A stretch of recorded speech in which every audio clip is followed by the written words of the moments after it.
ഇന്നൊരു ചെറിയ കഥയാണ് പറയാൻ പോകുന്നത്. കഥ എന്ന് വെച്ചാൽ മുട്ടയിൽ തുടങ്ങി പുതിന ചായയിൽ അവസാനിക്കുന്നൊരു കഥയാണ് കേട്ടോ. എന്ന് വെച്ചാൽ മുട്ട കൊണ്ടുവന്ന് കഴിഞ്ഞാൽ ഇതാ വെള്ളത്തിൽ കഴുകിയിട്ട് ഉപ്പും മഞ്ഞളും വെള്ളത്തിൽ ഇട്ട് വെക്കും. ഇത് ഞങ്ങൾക്ക് പണ്ട് ഡോക്ടർ പറഞ്ഞു തന്നാണ്. അന്ന് മുതൽ ഞങ്ങൾ ഇങ്ങനെയാണ് ചെയ്യുന്നത്. എൻ്റെ ഒരു ഫ്രണ്ട് ഉണ്ട്, എൻ്റെ സബ്സ്ക്രൈബർ.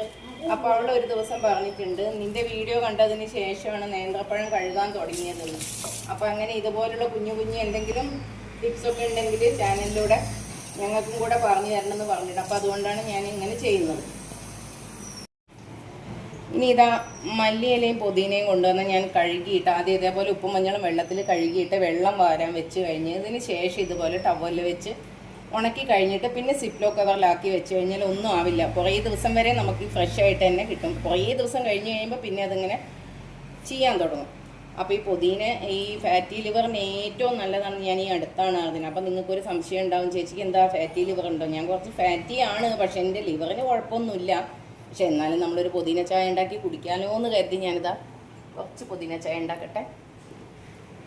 ട്രേയിൽ സേഫായിട്ട് ഇരിക്കുകയാണ്. അപ്പോഴേക്കും എൻ്റെ പുതിന ചായ റെഡിയായി. അപ്രതീക്ഷിതമായിട്ട് വെറുതെ ഒരു ഗ്ലാസ് ചായ ഉണ്ടാക്കിയതാ, ശ്യാമേട്ടനെങ്കിലും കൊടുക്കാമല്ലോ എന്ന് കരുതി. അപ്പോഴേക്കും 2 ഗസ്റ്റും വന്ന്. അപ്പോൾ അവർക്ക് ഭക്ഷണം വേണ്ട, അവരെവിടെ പോയി ബിരിയാണിയൊക്കെ കഴിച്ച് വരിക. അപ്പം നല്ല ബെസ്റ്റ് സാധനമാണല്ലോ. അപ്പോൾ അവർക്ക് കൊടുക്കാമെന്ന് വെച്ചാൽ. അപ്പോൾ ഇന്നത്തെ വീഡിയോ കഴിഞ്ഞു. Okay, bye.